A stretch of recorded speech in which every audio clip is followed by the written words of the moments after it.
ಸ್ನೇಹಿತರೆ, 2008ರಲ್ಲಿ ಆರಂಭವಾಗಿದ್ದ ಕ್ರಿಕೆಟ್ ಜಗತ್ತಿನ ಅತ್ಯಂತ ಶ್ರೀಮಂತ ಕ್ರಿಕೆಟ್ ಲೀಗ್ IPL ಟೂರ್ನಿ ಒಂದಲ್ಲ ಎರಡಲ್ಲ 17 ಆವೃತ್ತಿಯನ್ನು ಮುಗಿಸಿದೆ.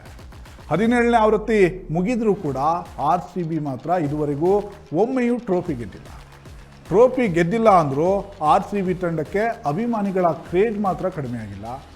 IPL ಆರಂಭವಾದರೆ ಸಾಕು, ಈ ಸಲ ಕಪ್ ನಮ್ಮದೇ, ಈ ಸಲ ಕಪ್ ನಮ್ಮದೇ ಅಂತ ಅಬ್ಬರವನ್ನು ಶುರು ಮಾಡಿಬಿಡ್ತಾರೆ. ಇದೆಲ್ಲ ನಿಜ, ಆದರೆ ಅಭಿಮಾನಿಗಳಿಗೆ ಎಲ್ಲೋ ಒಂದು ಕಡೆ ಸಿಕ್ಕಾಪಟ್ಟೆ ಬೇಜಾರಿದೆ. ಯಾವಾಗಪ್ಪ ಇವರು ಕಪ್ ಗೆಲ್ಲೋದು ಅನ್ನೋ ಚಿಂತೆ ಇದ್ದೇ ಇದೆ. ಆದರೆ ಈ ಬಾರಿ RCB ಕಪ್ ಗೆಲ್ಲೋದು ಪಕ್ಕ ಅನ್ನೋ ಮಾತುಗಳು ಕೇಳಿಬರ್ತಿವೆ. ಈ ತಂಡವನ್ನು ಕಣಕ್ಕಿಳಿಸಿಬಿಟ್ರೆ ಈ ಸಲ ಕಪ್ ನಮ್ಮದೇ ಅಂತ ಅಭಿಮಾನಿಗಳು ಕೂಡ ಹೇಳ್ತಾ ಇದ್ದಾರೆ. ಹಾಗಿದ್ರೆ ಯಾವುದು RCBಯ ಸ್ಟ್ರಾಂಗೆಸ್ಟ್ ಪ್ಲೇಯಿಂಗ್ 11? RCBಯ ಪ್ಲೇಯಿಂಗ್ 11ನಲ್ಲಿ ಯಾರ್ಯಾರು ಕಣಕ್ಕಿಳಿದ್ರೆ ಒಳ್ಳೆಯದು, ಯಾವ ಪ್ಲೇಸ್ಗೆ ಯಾರು ಬೆಸ್ಟ್, ಇದೆಲ್ಲವನ್ನು ಇವತ್ತಿನ ವಿಡಿಯೋದಲ್ಲಿ ತಿಳಿಸುವ ಪ್ರಯತ್ನವನ್ನು ಮಾಡ್ತಾ ಹೋಗ್ತೀವಿ ನೋಡಿ. ಎಲ್ಲಕ್ಕಿಂತ ಮೊದಲು ವಿರಾಟ್ ಕೊಹ್ಲಿ, ವಿಶ್ವ ಕ್ರಿಕೆಟ್ನ ಅತ್ಯಂತ ಬೆಸ್ಟ್ ಬ್ಯಾಟ್ಸ್ಮನ್.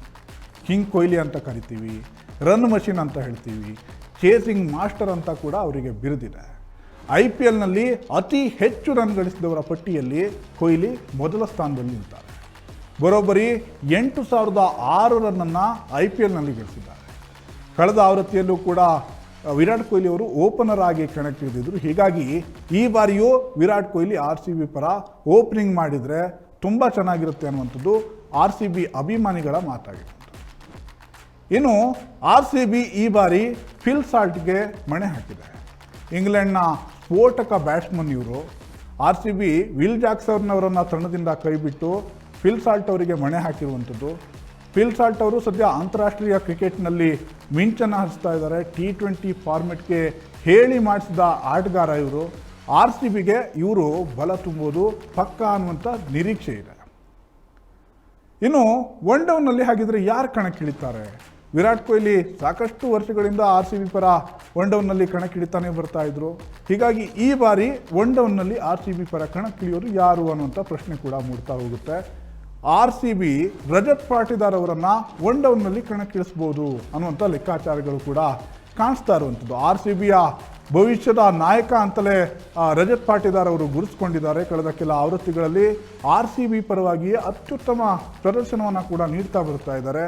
ಈ ಬಾರಿಯ ರಣಜಿ ಟೂರ್ನಿ ಇರ್ಬೋದು, ಸೈಯದ್ ಮುಷ್ತಾಕ್ ಅಲಿ ಟೂರ್ನಿ ಇರ್ಬೋದು, ವಿಜಯ್ ಹಜಾರೆ ಟ್ರೋಫಿಯಲ್ಲೂ ಕೂಡ ರಜತ್ ಪಾಟಿದಾರ್ ಬೆಂಕಿ ಬ್ಯಾಟಿಂಗನ್ನು ನಡೆಸಿದ್ದಾರೆ. 3ನೇ ಸ್ಪಾಟ್ನಲ್ಲಿ ಇವರು ಕಣಕ್ಕಿಳಿಯೋದು ಬಹುತೇಕ ಫಿಕ್ಸ್ ಅನ್ನೋ ಮಾತುಗಳು ಕೇಳಿಬರ್ತಾ ಇದೆ. ಇನ್ನು 4ನೇ ಕ್ರಮಾಂಕದಲ್ಲಿ ಲಿಯಾಮ್ ಲಿವಿಂಗ್ಸ್ಟನ್ ಅವರನ್ನು ಕಣಕ್ಕಿಳಿಸಿದ್ರೆ ಒಳ್ಳೆಯದು ಅನ್ನುವಂಥ ಲೆಕ್ಕಾಚಾರ. ಇಂಗ್ಲೆಂಡ್ ತಂಡದ ಸ್ಟಾರ್ ಆಲ್ರೌಂಡರ್ ಇವರು. ಕಳೆದ ಆವೃತ್ತಿಯಲ್ಲಿ ಪಂಜಾಬ್ ಕಿಂಗ್ಸ್ ಪರ ಅದ್ಭುತ ಪ್ರದರ್ಶನವನ್ನು ನೀಡಿದರು.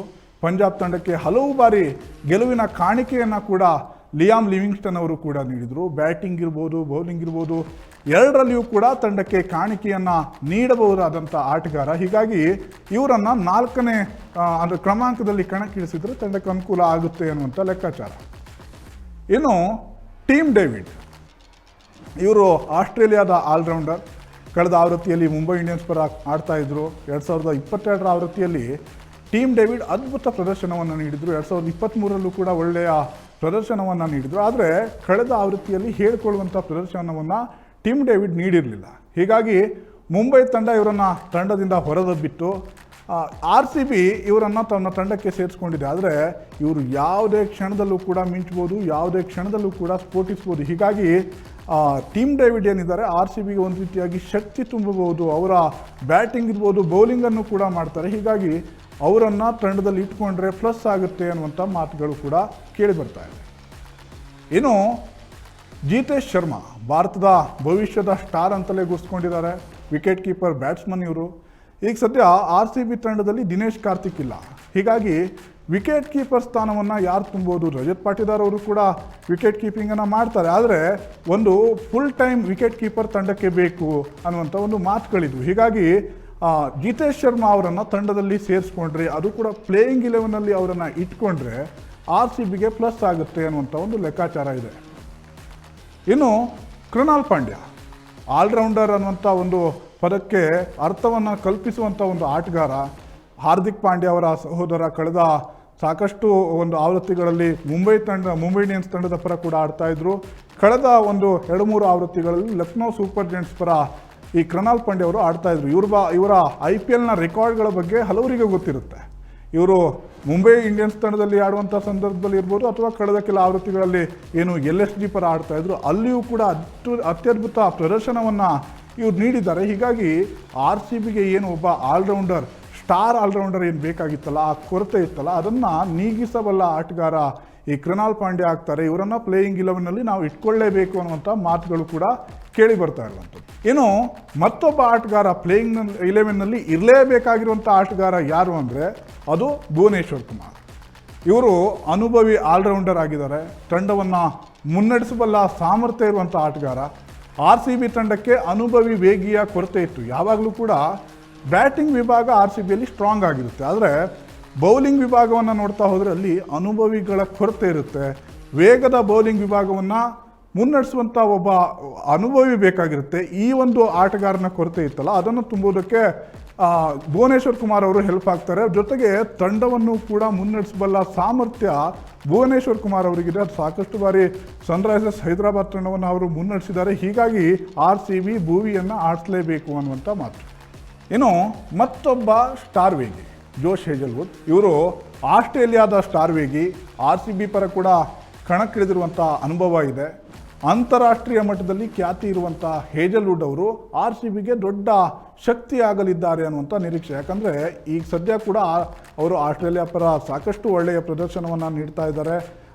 ಎದುರಾಳಿಗಳಿಗೆ ನಡುಕ ಹುಟ್ಟಿಸುವಂಥ ಬೌಲಿಂಗನ್ನು ಅವರು ಮಾಡ್ತಾ ಇದ್ದಾರೆ. ಹೀಗಾಗಿ RCB ಪರ ಈ ಬಾರಿ RCBಯಲ್ಲಿ ಸೇರಿಕೊಂಡಿದ್ದಾರೆ.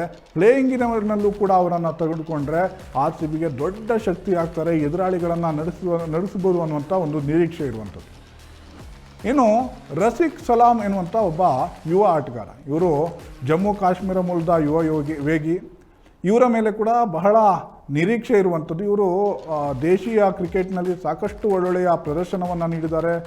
ಅವರ ಏನು ವೇಗದ ಬೌಲಿಂಗ್ ಏನಿದೆಯಲ್ಲ, ಇದು ಜನ ಮೆಚ್ಚುಗೆ ಪಡ್ಕೊಂಡಿದೆ. ಸಾಕಷ್ಟು ಫ್ಯಾನ್ಸ್ ಆಗೋಗಿದ್ದಾರೆ ಈ ಯುವ ವೇಗಿಗೆ.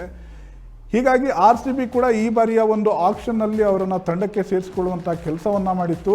ಬರೀ ತಂಡಕ್ಕೆ ಅಂದರೆ ಒಂದು ಬೆಂಚ್ನಲ್ಲಿ ಇಟ್ಟರೆ ಸಾಕಾಗೋದಿಲ್ಲ, ಇವರನ್ನು ಪ್ಲೇಯಿಂಗ್ 11ನಲ್ಲೂ ಕೂಡ ಸೇರಿಸ್ಕೊಂಡಿದ್ರೆ RCB ಒಂದು ಸ್ಟ್ರಾಂಗ್ ಪ್ಲೇಯಿಂಗ್ 11ನ ಕಟ್ಬೋದು ಅನ್ನುವಂಥ ಒಂದು ಮಾತುಗಳು. ಇನ್ನು ಯಶ್ ದಯಾಳ್, RCB ರಿಟೈನ್ ಮಾಡ್ಕೊಂಡಿರುವಂಥ 3 ಆಟಗಾರರಲ್ಲಿ ಯಶ್ ದಯಾಳ್ ಕೂಡ ಒಬ್ಬರು. ಕೊಹ್ಲಿಯನ್ನು ರಿಟೈನ್ ಮಾಡಿಕೊಳ್ಳುತ್ತೆ, ಜೊತೆಗೆ ರಜತ್ ಪಾಟಿದಾರ್ ಅವ್ರನ್ನ RCB ರಿಟೈನ್ ಮಾಡಿಕೊಳ್ಳುತ್ತೆ. ಅವರ ಈ ಇಬ್ಬರು ಆಟಗಾರರ ಜೊತೆಗೆ ಇನ್ನೊಬ್ಬ ಆಟಗಾರ ರಿಟೈನ್ ಆಗಿರುವಂಥದ್ದು ಅಂದರೆ ಅದು ಯಶ್ ದಯಾಳ್. ಕಳೆದ ಆವೃತ್ತಿಯಲ್ಲಿ ಕೂಡ RCB ಪರ ಅತ್ಯುತ್ತಮ ಪ್ರದರ್ಶನವನ್ನು ನೀಡ್ತಾ ಇದ್ರು. ಈ ಬಾರಿಯೂ ಕೂಡ ಇವರ ಮೇಲೆ ಸಿಕ್ಕಾಪಟ್ಟೆ ಹೋಪ್ ಇರುವಂಥದ್ದು. ಹೀಗಾಗಿ ಇವರನ್ನು ಕೂಡ ತಂಡಕ್ಕೆ ಸೇರಿಸಿಕೊಂಡ್ರೆ, ಅಂದರೆ ಪ್ಲೇಯಿಂಗ್ 11ನಲ್ಲಿ ನಾನೀಗ ಮಾತಾಡ್ತಾ ಇರುವಂಥ ವಿಚಾರ, ಇವರೆಲ್ಲರೂ ಕೂಡ RCB ತಂಡದಲ್ಲಿದ್ದಾರೆ. ಆದರೆ ಯಾವ ಪ್ಲೇಯಿಂಗ್ 11ಅನ್ನು RCB ಕಣಕ್ಕಿಳಿಸ್ತಾ ಹೋದರೆ RCB ಅಂದರೆ ಒಂದೆರಡು ಚೇಂಜಸ್ಗಳು ಮಧ್ಯೆ ಆಗ್ತಾ ಇರ್ಬೋದು, ಆದರೆ ಒಂದು ಸತತವಾಗಿ ಯಾವ ಪ್ಲೇಯಿಂಗ್ 11ನ ಆಡಿಸ್ತಾ ಹೋದರೆ RCB ಈ ಬಾರಿ ಗೆಲ್ಲೋದಕ್ಕೆ, ಅಂದರೆ ಕಪ್ಪನ್ನು ಹೊಡೆಯೋದಕ್ಕೆ ಚಾನ್ಸ್ ಇದೆ ಅನ್ನುವಂಥದ್ದು ನಾನೀಗ ಹೇಳ್ತಾ ಹೋದಂಥ ವಿಚಾರ. ಇದು ಸಾಕಷ್ಟು ಅಭಿಮಾನಿಗಳು ಕೂಡ ಈ ಬಗ್ಗೆ ಮಾತನಾಡ್ತಾ ಇದ್ದಾರೆ. ಇದೇ ತಂಡವನ್ನು ಕಣಕ್ಕಿಳಿಸಬೇಕು, ಈ ಒಂದು ತಂಡವನ್ನು ನಾವು ಕಣಕ್ಕಿಳಿಸಿದಂಥ ಸಂದರ್ಭದಲ್ಲಿ ಈ ಬಾರಿ ಅಂದರೆ 17 ಆವೃತ್ತಿಗಳಲ್ಲಿ ನಮಗೆ ಕಪ್ಪನ್ನು ಗೆಲ್ಲಲಿಕ್ಕೆ ಸಾಧ್ಯವಾಗಿಲ್ಲಲ್ಲ, ಆ ಕೊರತೆ ಈ ಬಾರಿ ಪಕ್ಕಾ ನೀಗುತ್ತೆ. ಈ ಸಲ ಕಪ್ ನಮ್ಮದು ಆಗೇ ಆಗುತ್ತೆ ಅನ್ನುವಂಥ ಮಾತನ್ನು ಅಭಿಮಾನಿಗಳು ಹೇಳ್ತಿದ್ದಾರೆ, ತಜ್ಞರು ಕೂಡ ಹೇಳ್ತಾ ಇದ್ದಾರೆ. ನೋಡಿದ್ರಲ್ಲ ವೀಕ್ಷಕರೇ, RCBಯ ಅತ್ಯಂತ ಸ್ಟ್ರಾಂಗೆಸ್ಟ್ ಪ್ಲೇಯಿಂಗ್ 11 ಯಾವುದು ಅನ್ನೋದನ್ನು ನಿಮ್ಮ ಮುಂದಿಡುವಂಥ ಪ್ರಯತ್ನವನ್ನು ನಾವು ಮಾಡಿದ್ದೀವಿ. ಆದರೆ RCBಯ ಮ್ಯಾನೇಜ್ಮೆಂಟ್ ಅದೇನು ಮಾಡುತ್ತೋ ಕಾದು ನೋಡಬೇಕಾಗಿದೆ. ಈ ಥರದ ಇನ್ನಷ್ಟು ಸುದ್ದಿಗಳ ಜೊತೆ ನಿಮ್ಮ ಮುಂದೆ ಬರ್ತೀವಿ. ಅಲ್ಲಿವರೆಗೂ ಕೂಡ ನೋಡ್ತಾ ಇರಿ ಪ್ರಜಾಶಕ್ತಿ TV, ಇದು ನಿಮ್ಮ ಧ್ವನಿ.